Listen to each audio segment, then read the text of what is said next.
The head valve bumper is part of your nail gun's head valve assembly. The head valve bumper limits and stops the head valve as it moves up in the head when the gun is fired. Over time, the bumper can harden and crumble. This can cause the head valve to hang up and not return after a shot. Replacing the head valve bumper is a repair that you can do yourself, and I'm going to show you how. Hi, I'm Mark Socha. Do-it-yourself repairs like these are easier than you might think. From lawn machines to cordless drills, kitchen mixers, Outdoor grills. our how-to videos walk you through each repair from start to finish. So doing it yourself means never having to do it alone. Let's get started. I'll begin by removing the nail gun's cap.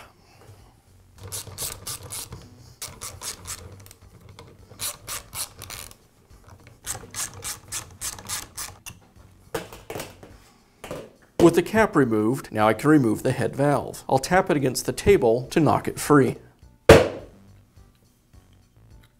I'll remove the spring and the valve bumper, and now I can install the new valve bumper. And I'll reinstall the spring. And now I'll reinstall the head valve.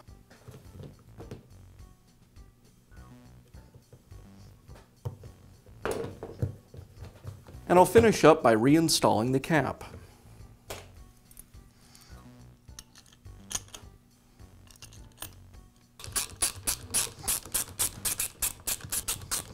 And that's how easy it is to install a new head valve bumper in your nail gun. Be sure to check back often for new videos and expert advice. If you found this video helpful, give us a thumbs up. And leave a comment.